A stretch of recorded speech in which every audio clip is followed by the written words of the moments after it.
Hello friends, welcome to BPSC Pathshala YouTube channel. Hello दोस्तों, BPSC Pathshala YouTube channel पे आप सभी लोगों का स्वागत है। और हाजिर हूँ मैं आज आप लोगों के लिए एक और नया वीडियो लेके। और आज हम इस वीडियो में बात करने वाले हैं जैविक कृषि और भारत में उसकी क्या विकास की संभावना है और भारत में क्या उसकी उपस्थिति है, तो इसके बारे में हम बात करेंगे। ठीक है, तो ऑर्गेनिक फार्मिंग हम देखेंगे। तो ये आपके जो बीपीएससी का जीएस का पेपर है, पेपर सेकंड, तो उसमें जो इसका सेक्शन थर्ड है जिसमें साइंस एंड टेक्नोलॉजी पढ़ना है, तो उसके लिए काफ़ी इंपॉर्टेंट है। और जैविक कृषि से क्वेश्चन पूछा जा सकता है बीपीएससी मेंस में। ठीक है, तो मैंने आज इसी के बारे में बात की है इस वीडियो में। और वीडियो के क्रम में मैंने पीडीएफ में लिंक भी डाल दिया है जो नोट्स है इसका। तो नोट्स अगर आप चाहें तो डाउनलोड कर सकते हैं डिस्क्रिप्शन से। तो डिस्क्रिप्शन में आप क्लिक कीजिए, वहाँ पे पीडीएफ नोट्स का लिंक होगा, वहाँ पे क्लिक करके आप नोट्स डाउनलोड कर लीजिए, उसको अपने नोटबुक में नोट कर लीजिए और उसको रिवाइज करते रहिए सो दैट आपको ये टॉपिक अच्छे से याद हो जाए। ठीक है, देखिए इस टॉपिक को मैंने काफ़ी सरल भाषा में समझाने का प्रयास किया है और काफ़ी सरल भाषा में मैंने नोट्स भी बनाए हैं। और मैं आपको ये प्रॉमिस करता हूँ कि अगर आप जो भी मैं आपको नोट्स अवेलेबल करा रहा हूँ, अगर इसको भी आप अच्छे से कवर कर लेंगे, ठीक है, जो कि काफ़ी सरल भाषा में है, और अगर आप इतना भी लिख के आएंगे तो मैं प्रॉमिस करता हूँ कि अगर 35 मार्क्स का क्वेश्चन होगा उसमें आपके 25 प्लस नंबर आ जाएंगे। ठीक है, तो देखिए बहुत ज़्यादा लेंदी नोट्स बनाने की ज़रूरत नहीं है, और इतना क्योंकि एग्ज़ाम में टाइम भी नहीं रहता। आपको पता है, अगर आप मेंस का क्वेश्चन देखेंगे स्पेशली जनरल स्टडीज़ का, तो एक क्वेश्चन पे आपको मुश्किल से 22-23 मिनट मिलते हैं। ठीक है, तो अगर किसी टॉपिक से संबंधित बहुत लेंदी नोट्स बनाते हैं तो देखिए उस नोट्स को याद करना भी मुश्किल है काफ़ी, और आपके पास इतना ज़्यादा टाइम भी नहीं है कि काफ़ी लेंदी आप 5-6 पेज में उसका आंसर लिख के। ठीक है, तो इसीलिए मैंने काफ़ी सरल भाषा में और काफ़ी संक्षिप्त नोट्स बनाए हैं। मैंने कोशिश की है कि जितने भी संबंधित तथ्य हैं जैविक कृषि के बारे में उसको इस नोट्स में कवर किया जाए, और मैंने उसको करने का पूरा प्रयास भी किया है। तो आप नोट्स बना लीजिए इससे इसको आधार बना के। ठीक है, और अगर कोई भी और संबंधित तथ्य या सूचना मिलता है आपको जैविक कृषि के बारे में तो अपने नोट्स को आप अपडेट करते रहिए। ठीक है, तो इससे आप एग्जाम में काफ़ी अच्छा परफॉर्म कर सकते हैं। तो चलिए आज का हम वीडियो स्टार्ट करते हैं। फिर देखिए सबसे पहले जैविक कृषि के बारे में हम परिचय देख लेते हैं इसका, जैविक कृषि क्या है और ये कैसे जो अन्य परंपरागत कृषि है उससे भिन्न है। ठीक है, तो देखिए कृषि की वह विधि जो रासायनिक उर्वरकों व कीटनाशकों के न्यूनतम प्रयोग या अप्रयोग पर आधारित है। ठीक है, तो ये देखिए जैविक कृषि के नाम से स्पष्ट है कि इसमें जैव जो उर्वरक है उनका उपयोग किया जाएगा, और जो रासायनिक उर्वरक हैं और रासायनिक कीटनाशक हैं तो इनका प्रयोग न्यूनतम होगा इस कृषि में, या प्रयोग बिल्कुल नहीं होगा। ठीक है, जैविक उर्वरकों का ही उपयोग किया जाएगा, जैसे जो ग्रीन फर्टिलाइजर है उसका उपयोग किया जाएगा इसमें। ठीक है, देखिए आपको पता होगा जो रासायनिक उर्वरक होते हैं जैसे नाइट्रोजन बेस्ड उर्वरक हैं, फास्फोरस बेस्ड उर्वरक हैं, जैसे नाइट्रोजन बेस्ड में अगर हम बात करें तो यूरिया है। तो इस प्रकार के जो उर्वरक है उसका उपयोग जैविक कृषि में हम नहीं करते हैं। ठीक है, तो यही इस कृषि को जो परंपरागत कृषि है उससे अलग बनाता है। ठीक है, आगे इसमें देखते हैं भूमि की उर्वरा शक्ति बनाए रखने के लिए फसल चक्र, हरी खाद व कंपोस्ट आदि का प्रयोग किया जाता है। देखिए कोई भी अगर आप कृषि कार्य करेंगे तो जब फसल का बुआई किया जाएगा, जब फसल की बढ़ोतरी होगी, ठीक है, तो उससे जो मृदा की उर्वरा शक्ति है वो धीरे धीरे कम हो जाएगी। तो ऐसे में जब आप जैविक कृषि करते हैं तब भी मृदा की उर्वरा शक्ति बनाए रखने के लिए हम उर्वरक का प्रयोग करते हैं, लेकिन उर्वरक का जो प्रयोग करेंगे वो रासायनिक उर्वरक का प्रयोग हम नहीं करेंगे, हम जैविक उर्वरक का प्रयोग करेंगे। ठीक है, हम कंपोस्ट का प्रयोग करेंगे। तो ये इसमें है उर्वरा शक्ति बनाए रखने के लिए मृदा की। चलिए इसमें आगे हम देखते हैं वैश्विक जनसंख्या वृद्धि जनित खाद्य समस्या के समाधान हेतु भोजन की उपलब्धता में वृद्धि के लिए कृषि के क्षेत्र में रासायनिक उर्वरक, कीटनाशक व शाकनाशक का व्यापक प्रयोग, फलस्वरूप परिस्थितिकी तंत्र पर नकारात्मक प्रभाव। तो देखिए इस टॉपिक को समझना, इस पॉइंट को समझना काफ़ी इंपॉर्टेंट है। विश्व की जनसंख्या काफ़ी तेज़ी से बढ़ रही है जैसा कि आप सभी लोगों को पता है, और अब जब एक बार जनसंख्या बढ़ रही है तो जो भोजन की मांग है वो भी काफ़ी तेज़ी से बढ़ रही है, और इस भोजन की मांग की पूर्ति करने के लिए कृषि भूमि पर दबाव काफ़ी बढ़ रहा है, और जो कृषि भूमि है उससे से अधिक उत्पादन प्राप्त करने के प्रयास किए जा रहे हैं। उसी के क्रम में कृषि में क्या किया गया, रासायनिक उर्वरक और रासायनिक कीटनाशक और शाकनाशकों का प्रयोग किया गया ताकि प्रति हेक्टेयर जो फसल उत्पादकता उसको बढ़ाया जा सके। लेकिन हुआ क्या कि इसका काफ़ी सारा दुष्परिणाम देखने के लिए मिला, और जो पारिस्थितिकी तंत्र है उस पर भी काफ़ी नकारात्मक इसका प्रभाव दिखने लगा। ठीक है, जैसा कि हम अगर नकारात्मक प्रभाव की बात करें तो देखिए भूमि की उर्वरा शक्ति में गिरावट हुई। ठीक है, साथ ही क्या हुआ, मृदा प्रदूषण व साथ ही वातावरण प्रदूषण। इसमें क्या होता है, अगर आप रासायनिक कीटनाशक और उर्वरक का प्रयोग करेंगे कृषि कार्यों के लिए तो इससे जल का भी प्रदूषण होता है, वायु का भी प्रदूषण होता है, और जो भूमि है वो भी प्रदूषित हो जाती है।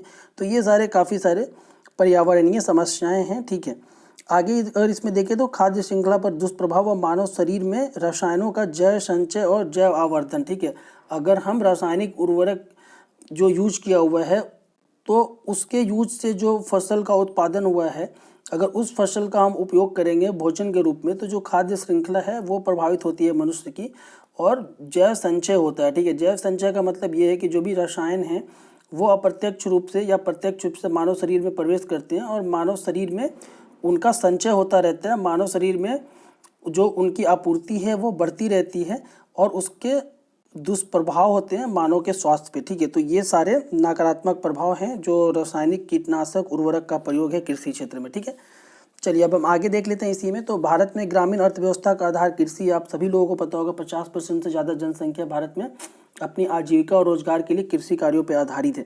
देखिए होता क्या है कि 1960 के दशक में हरित क्रांति की शुरुआत की गई। ठीक है, अब हरित क्रांति का जो आधार था वो क्या था, उच्च उत्पादकता वाले बीज थे।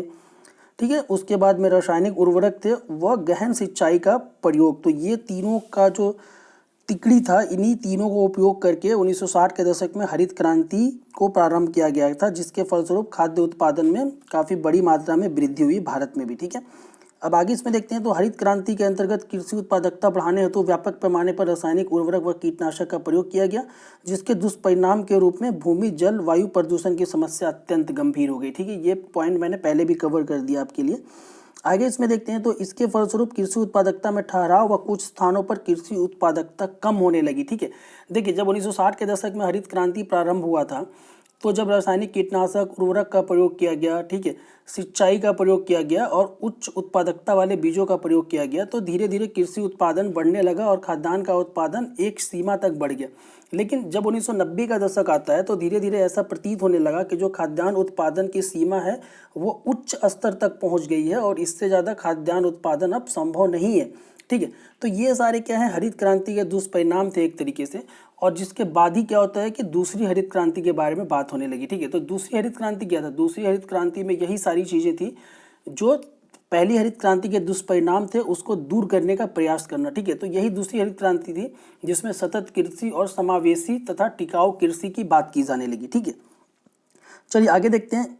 इस समस्या के समाधान है तो भारत में सतत व समावेशी कृषि की अवधारणा प्रस्तुत की गई, जो जैविक कृषि के रूप में आई। ठीक है, तो देखिए सतत और समावेशी कृषि क्या है, एक ऐसी कृषि प्रणाली का विकास करना जो वर्तमान जो कृषि की आवश्यकता है उसको पूर्ति करे और साथ में जो भविष्य में कृषि की आवश्यकता है उसकी भी पूर्ति होती रहे, उसके कोई दुष्परिणाम ना हो, तो यही सतत और समावेशी कृषि है। ठीक है, चलिए अब हम आगे बढ़ते हैं। तो जैविक कृषि के हम लाभ देख लेते हैं। ठीक है, तो देखिए जैविक कृषि के लाभ को मैंने पॉइंट वाइज यहाँ पे मेंशन कर दिया, मैं एक एक आपको एक्सप्लेन कर देता हूँ। देखिए इससे क्या होगा, भूमि को उपजाऊ क्षमता में वृद्धि होगी, क्योंकि रासायनिक कीटनाशक और उर्वरक का प्रयोग नहीं करेंगे तो जो मृदा प्रदूषण है वो कम होगा और फलस्वरूप जो भूमि को उपजाऊ क्षमता है वो लॉन्ग टर्म में, लंबी अवधि में धीरे धीरे बढ़ना स्टार्ट हो जाएगा। ठीक है, चलिए नेक्स्ट इसमें रासायनिक उर्वरक व कीटनाशक पर निर्भरता कम होने से कृषि लागत में भी कमी आएगी, क्योंकि आपको पता है जो रासायनिक उर्वरक है और रासायनिक कीटनाशक है उनकी जो मूल्य है वो काफ़ी अधिक है और उनका मूल्य किसानों को ही वहन करना पड़ता है। और जब वो कृषि के लिए उसको इनपुट के रूप में यूज़ करते हैं तो जो कृषि लागत है किसानों का वो काफ़ी बढ़ जाता है। तो एक बार अगर हम रासायनिक उर्वरक और कीटनाशक के बदले में जैविक उर्वरक और कंपोस्ट का प्रयोग करने लगेंगे तो जो कृषि में लागत है वो काफ़ी कम हो जाएगी, इससे किसानों की आय में वृद्धि होगी। ठीक है, तो ये भी आपको समझना पड़ेगा।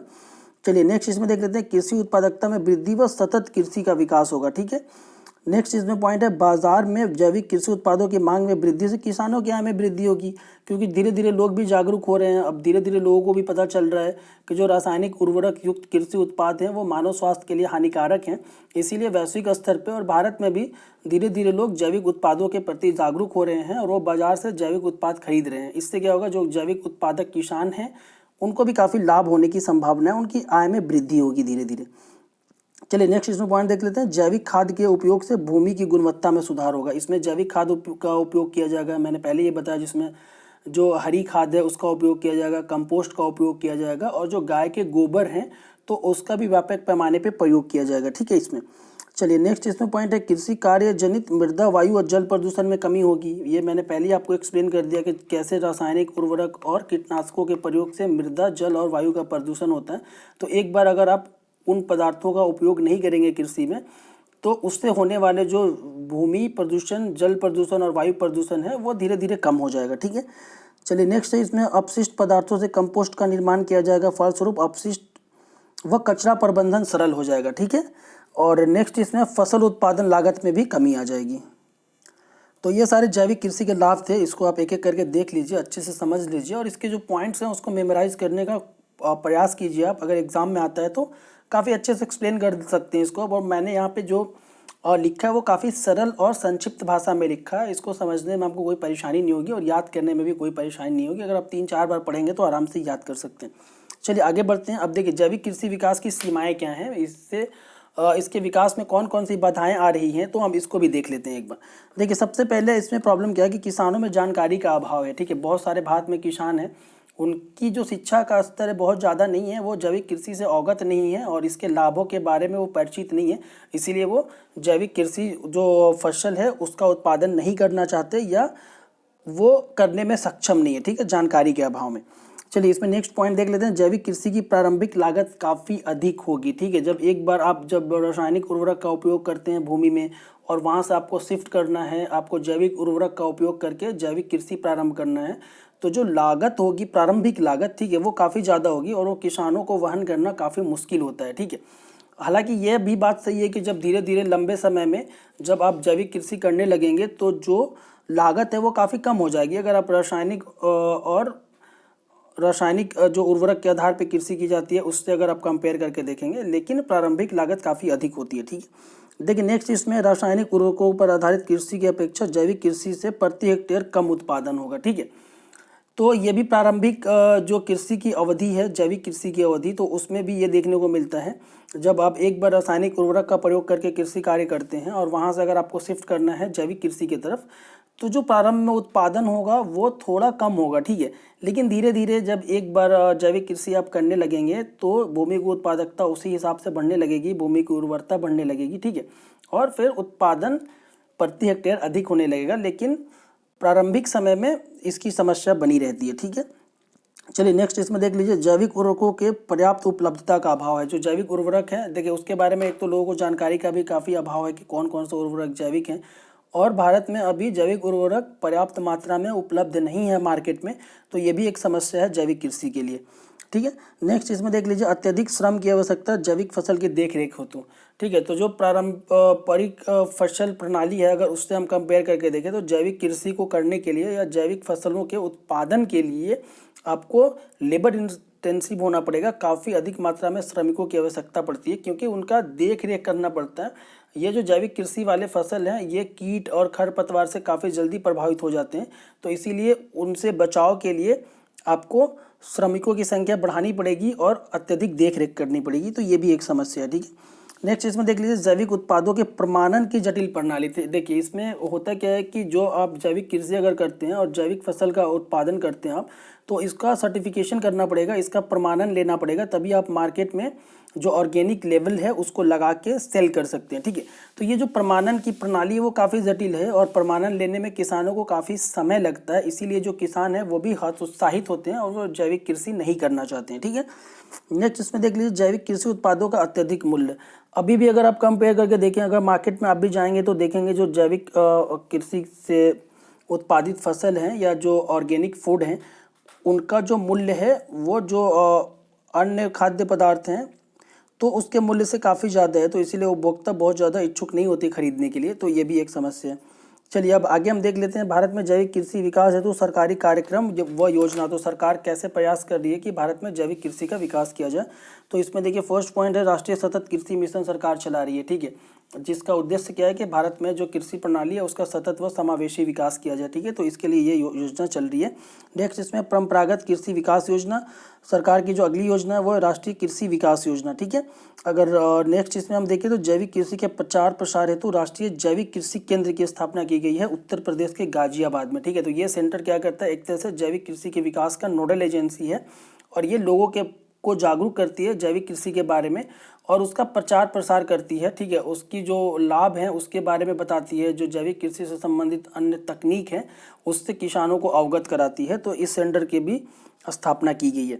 चलिए इसमें हम आगे देख लेते हैं, अन्य संबंधित तथ्यों पे भी बात कर लेते हैं, कुछ फैक्ट्स भी देख लेते हैं। ये फैक्ट्स अगर आपको याद रहेगा तो आप एग्जाम में क्वेश्चन आता है तो आप लिख सकते हैं। तो मैंने कुछ फैक्ट्स यहाँ पे कंपाइल किए हैं, ये फैक्ट्स भी आप देख लीजिए। तो देखिए, सिक्किम भारत का पहला पूर्णतः जैविक कृषि राज्य है। ये तो काफ़ी 2016 या 17 का ये न्यूज़ है, तो ये आपको याद होगा और ये काफ़ी इंपॉर्टेंट है, तो इसको आप याद रखिए। नेक्स्ट, इसमें जैविक कृषि के अंतर्गत सर्वाधिक अगर क्षेत्रफल की हम बात करें तो मध्य प्रदेश राज्य में, ठीक है। सबसे ज़्यादा जैविक कृषि के अंतर्गत क्षेत्रफल कहाँ पे है, तो मध्य प्रदेश में।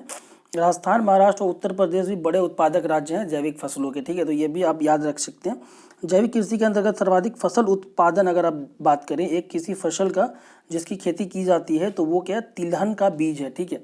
जैसे सरसों है उसमें, या अरंडी है, और भी काफ़ी सारे तिलहन हैं जिनका उत्पादन किया जाता है जैविक फसल के रूप में, ठीक है। नेक्स्ट इसमें देख लीजिए, भारतीय जैविक कृषि उत्पादों का सबसे बड़ा आयातक जो है यूएसए है। अन्य उत्पादक आयातक जो है वो यूएसए है। अन्य आयातक भी हैं जिसमें ब्रिटेन है, जर्मनी है, यूरोपियन यूनियन के अन्य जो देश हैं, तो वो भी भारतीय जैविक फसल के बड़े आयातक हैं, ठीक है। तो ये जैविक कृषि से संबंधित पूरा का पूरा वीडियो था। मैंने वीडियो को काफ़ी सरल भाषा में बनाया है और जो भी नोट्स मैंने यहाँ पे प्रोवाइड किया है वो काफ़ी सरल भाषा में है। और मैं फिर से आपको एक बार भरोसा दिलाता हूँ कि अगर आप इतना भी लिख के आएंगे, इतना भी करके आएंगे, तो आप काफ़ी अच्छे मार्क्स स्कोर कर सकते हैं। तो बहुत ज़्यादा हाई फाई नोट्स बनाने की ज़रूरत नहीं है, बहुत ज़्यादा टेक्निकल टर्म यूज करने की ज़रूरत नहीं है। बहुत सरल भाषा में नोट्स बनाइए, बहुत सरल वाक्यों का प्रयोग कीजिए एग्जाम में, और इससे भी आपके मार्क्स आ जाएंगे, ठीक है। बहुत ज़्यादा प्रॉब्लम नहीं होगी। अगर 35 या 37 मार्क्स का क्वेश्चन होगा तो आई प्रॉमिस यू आप इसमें आराम से 25-26 नंबर स्कोर कर लेंगे, अगर आप इतना भी लिख के आएंगे तो, ठीक है। तो मैं एक बार फिर आपसे रिक्वेस्ट करूंगा कि आप जो पीडीएफ मैं दे रहा हूँ लिंक, पीडीएफ डाउनलोड कर लीजिए और अपने नोटबुक में उसको नोट डाउन कर लीजिए, ठीक है। और अगर कोई भी अपडेट मिलता है, मान लीजिए गवर्नमेंट की कोई नई स्कीम आती है या गवर्नमेंट कहीं कोई नई योजना चलाती है जैविक कृषि के विकास के लिए, तो उसको अपने नोटबुक में आप अपडेट कर लीजिए, जिससे आपका जो नोट्स होगा वो काफ़ी अपडेटेड हो जाएगा, ठीक है। तो चलिए इसी के साथ आज का मैं वीडियो समाप्त करने वाला हूँ अब, ठीक है। और वीडियो समाप्त करने से पहले मैं आप लोगों से रिक्वेस्ट करूँगा कि अगर आप मेरे चैनल पर नए हैं तो प्लीज़ चैनल को सब्सक्राइब कर लीजिए। अगर वीडियो अच्छा लगता है आपको तो वीडियो को लाइक कीजिए, अपने दोस्तों के साथ शेयर भी कीजिए। और वीडियो के बारे में या जैविक कृषि के बारे में कोई भी डाउट होता हो या बीपीएससी प्रिपरेशन से संबंधित अगर आपको कोई भी डाउट हो तो प्लीज़ आप कमेंट कीजिए। अब मैं आपके कमेंट का 100% रिप्लाई करूँगा। तो चलिए इसी के साथ आज का मैं वीडियो समाप्त करता हूँ। वीडियो देखने के लिए धन्यवाद। Thank you.